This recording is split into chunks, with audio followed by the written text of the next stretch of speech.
It has begun! Mortal Kombat. You stand accused of watering down the game's over-the-top violence, having a paper-thin plot with laughable dialogue, while whitewashing Raiden and criminally mishandling Sub-Zero and Scorpion.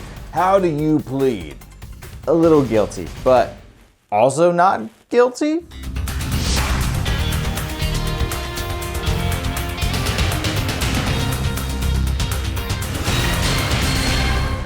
Ladies and gentlemen of the jury, I'm Killian, and have you ever heard of the dreaded video game movie curse? For years, it was common knowledge that no matter how amazing a video game might be, if Hollywood got their grubby hands on it, it would turn into a movie. Super Mario Bros., Street Fighter, Double Dragon, anything made by Boll, and the list goes on and on. But if you look deep within the caverns of your own heart, you'll know Mortal Kombat broke this curse over 25 years ago. How can you, a wise man, believe this? We all believe in it. It's the simplicity of Mortal Kombat that works. It's an action movie about a tournament held on a secret island, just like the video game. If it ain't broke, don't fix it. My first evidence is also my strongest evidence. Without question, the Mortal Kombat theme song is a pulse-pounding techno thrill ride that still kicks to this very day. Just try to listen to it without screaming Mortal Kombat at the top of your lungs and then punching a wall. You can't do it. The entire cast is so damn good. Robin Shou is Liu Kang, Bridget Wilson is Sonya Blade. Just another starstruck fan, huh? Fun fact, Trevor Goddard was so good as Kano that the creators of Mortal Kombat retconned Kano's backstory and turned him Australian. Hello, baby.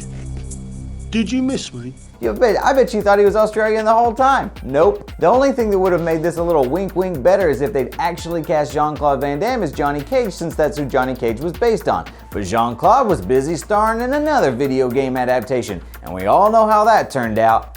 Not very good. But even the absence of JCVD doesn't sting quite as bad, since Lyndon Ashby turned the cocky swagger up to 11 and delivered a suitably sarcastic performance. Come to a little tournament, he said. Be good for the career, he said. Yeah, right. The only questionable casting goes to my next piece of evidence. Yes, Christopher Lambert as Raiden is, let's say, an inspired choice. It's hard to argue. Raiden, a Japanese god of lightning and thunder, probably shouldn't have been portrayed by, a French white guy. But there's no one else. Producers were trying to get a marquee actor for the part and offered it to Sean Connery, who turned it down, so we got the other Highlander instead. And to be fair, he did a great job. The fate of billions will depend upon you. Sorry. Thankfully, the Mortal Kombat reboot has rectified this and cast Tadanobu Asano as Raiden. Cary Hiroyuki Togawa was the filmmaker's first and only choice for the role of Shang Tsung. He's so astoundingly villainous that he's continued to play Shang Tsung in the last few Mortal Kombat video games, and it's hard to imagine anyone else in the role. Your soul is mine. I touched upon this earlier, and until Sonic the Hedgehog came along, Mortal Kombat was the undisputed king of video game movies. Totally kidding. It still is. Considering this was filmed in the infancy of CGI, Goro is an impressive puppet voiced by the guy who plays Elmo. Yes, something like that. Not since Jim Henson made the Ninja Turtles had there been such an impressive on-screen costume, and Goro looks freaking awesome during the entire movie if you're willing to overlook his awkward O-face that goes on uncomfortably long when Johnny Cage punches him in the nads.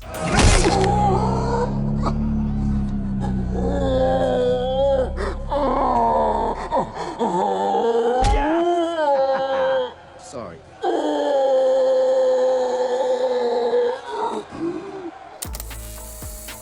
Oh my god, look how ripped this ninja guy is. His abs are sharper than a katana blade. And look how quick Sub-Zero kills him.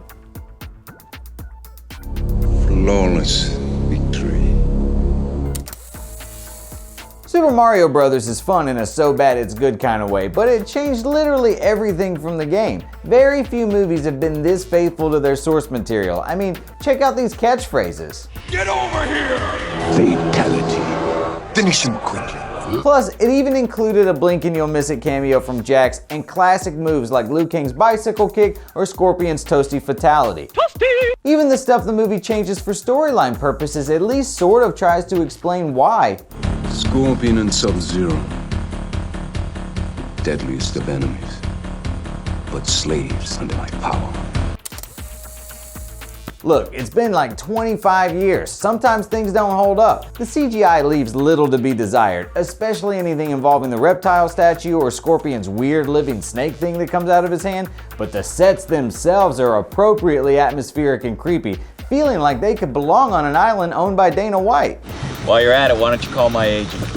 Tell me in the comments if you agree or disagree with the facts I've presented in today's case. Give Mortal Kombat a rewatch and live tweet me at Chris Killian or hit me up on Instagram at CK Comedy. Whatever you do, just rewatch Mortal Kombat before you pass judgment, and thanks for watching.